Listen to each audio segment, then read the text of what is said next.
kita bahas dulu seputar update Inter Milan.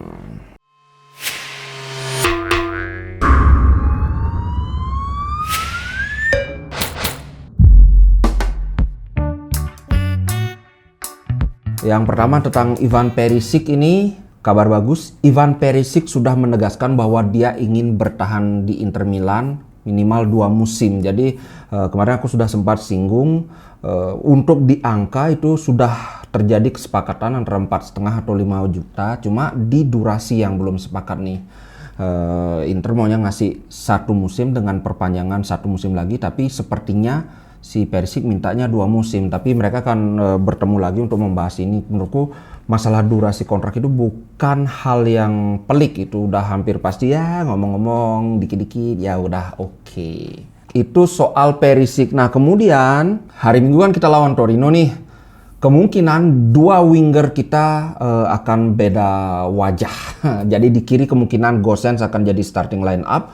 Kemudian di kanan, Dumfries akan istirahat. Jadi Darmian yang main di kanan. Kemarin memang sempat main Darmian, tapi kan sedikit kan di Liga Champions.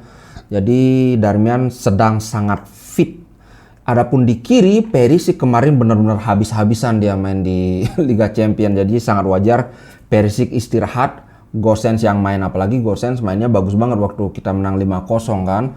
Sekarang kita kasih kesempatan dia main jadi starter. Kita lihat apakah mainnya bagus, karena Torino jelas saja secara level ada di atas Salernitana. Mungkin buat kawan-kawan yang belum tahu, Torino ini adalah tipe tim yang sangat mengandalkan fisik. Artinya kekurangan teknik yang mereka miliki itu mereka kompensasi dengan lebih banyak berlari.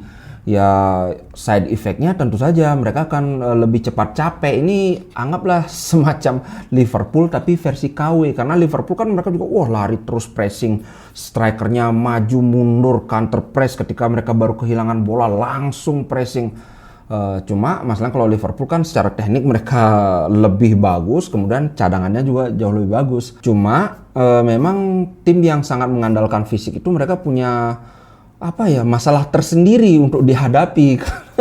Kita mainnya sudah berapa pekan ini, 3 kali seminggu main. Jadi mungkin itu yang akan dimanfaatkan oleh Torino nanti. Untuk itulah makanya kita perlu winger yang benar-benar seger gitu loh. Gosens kan nggak main sama sekali pas Liga Champions, padahal udah maunya masuk tapi nggak jadi kan. Sedangkan Darmian juga mainnya dikit. Jadi kita bisa harapkan winger kita benar-benar segar, bugar. Menurutku cocok. Kemudian update berikutnya, Dzeko akan kembali ke starting line up karena kemarin dia sudah nggak main sama sekali di Liga Champions. Memang dia dipersiapkan untuk lawan Torino. Kan sebelumnya aku pernah sempat komplain, ini Dzeko kok nggak pernah dikasih istirahat. Oke, Dzeko itu 35 tahun, jadi tolong jangan disamakan kayak anak 27 tahun. Tapi kemarin dia full istirahat lawan Torino. Semoga mainnya bagus. Kemarin kan dia Salernitana 2 gol. Nanti 1 gol aja, nggak usah banyak-banyak, 1 gol aja. Udah oke. Kemudian Lautaro Martinez 2 gol. Lautaro Martinez gila. Habis hat-trick lawan Salernitana, bikin golazo lawan Liverpool. Wih gila, Liverpool yang memang sudah kesengsem pingin beli Lautaro Martinez ini makin pengen kan. Itu tentang Dzeko sudah, Gosens sudah, Darmian sudah. Nah Brozovic nih, kemarin kan kita agak gimana nih Brozovic cedera. Ternyata aman, jadi cederanya tidak parah, tidak serius. Katanya sudah bisa dipastikan Brozo akan bermain lawan Torino. Cuma mungkin dia tidak akan main full. Jadi pertengahan babak kedua mungkin dia akan diganti. Atau menurutku sebaiknya jangan main dari starting line up lah. Kita perlu mencoba formasi lain tanpa si Brozo. Tapi nggak tahu sih, kalau kayaknya Inzaghi pasti ngemainin Brozo dari awal. Selama dia masih bisa main, pasti dimainin lebih awal. Cuma dia kan mainnya banyak, kemungkinan hampir pastilah nggak bakal full main si Brozo. Gimana nih kawan-kawan yang kemarin khawatir, gimana nih Brozovic? Tenang men, Brozo nggak parah. Yang lumayan parah, De Vrij. Jadi De Vrij sudah pasti absen lawan Torino. Kemudian lawan Fiorentina ada kemungkinan dia masih akan absen. Tapi Terus terang kalau De Vrij absen aku nggak terlalu khawatir karena penggantinya yaitu Skriniar. Menurutku dia bagus banget di sentral itu. Di kanan kita bisa pasang Ambrosio, atau kalau misalnya gimana-gimana tetap Skriniar di kanan, Ranocchia yang di tengah.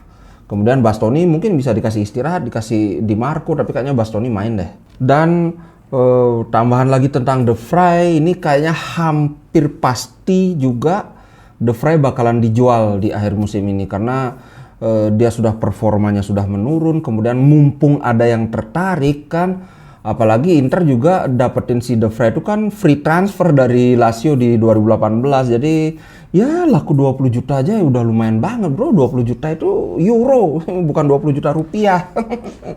Jadi ya mungkin sudah saatnya memang kita say goodbye ke De Vrij. Kemudian say welcome to Bremer. Wih gila, ada yang mulai ngefans sama Bremer nggak? Aku gara-gara baca Inter gini Bremer, wih aku semakin gila, ini mainnya asik loh. Semakin dilihat semakin bener, inget sama Lucio bro. Coba nanti kan kita lawan Torino, lihat gimana mainnya Bremer. Wih gila, ini bener-bener cocok dijadikan target utama. Jadi itu katanya mungkin harganya bisa naik sampai 40 atau 50 juta euro karena memang dia ini baru aja nanda tanganin perpanjangan kontrak ini. Ya menurutku kalau kita ngelepas De Vrij hampir pasti Bremer harus masuk. Kalau nggak gitu ya jomplang lini pertahanan kita. Karena bagaimanapun juga mungkin banyak yang nggak sadar, tapi salah satu kekuatan Inter musim ini adalah lini pertahanan kita salah satu yang terbaik di Eropa, bukan sekedar di Serie A. Kalau di Serie A kan kita masih lebih banyak kebobolan dibandingkan Napoli kan, kita peringkat kedua. Tapi ternyata ini ada rekor Inter have conceded the least away goals of any team in Europe since October 2021. Jadi ternyata Inter itu adalah tim yang paling sedikit kebobolan di kandang lawan di Eropa. Ini dicatat sejak Oktober tahun lalu. Gila nggak tuh? Jadi jangan macem-macem. Walaupun belakangan ini kita aduh De Vrij blunder melulu, aduh Di Marco gini. Tapi ternyata secara kolektif performa lini belakang kita itu bagus banget. Jadi kalau De Vrij kabur, kita harus bawa back top. Dan aku sudah jatuh cinta ngelihat permainannya Bremer. Kemudian berita berikutnya Paulo Dybala bro. Dybala ternyata dia tambah mangkel dengan Juventus karena lagi-lagi Juventus menunda meeting untuk perpanjangan kontraknya ini. Wih kayaknya ini bakalan ke Inter deh bener, karena di antara tim-tim yang sudah mengontak Dybala, yang katanya udah ngomong sama agennya Dybala, itu Inter yang paling serius. Ya mungkin banyak kawannya wah ngapain ngambil Dybala, udah cedera aja kerjanya.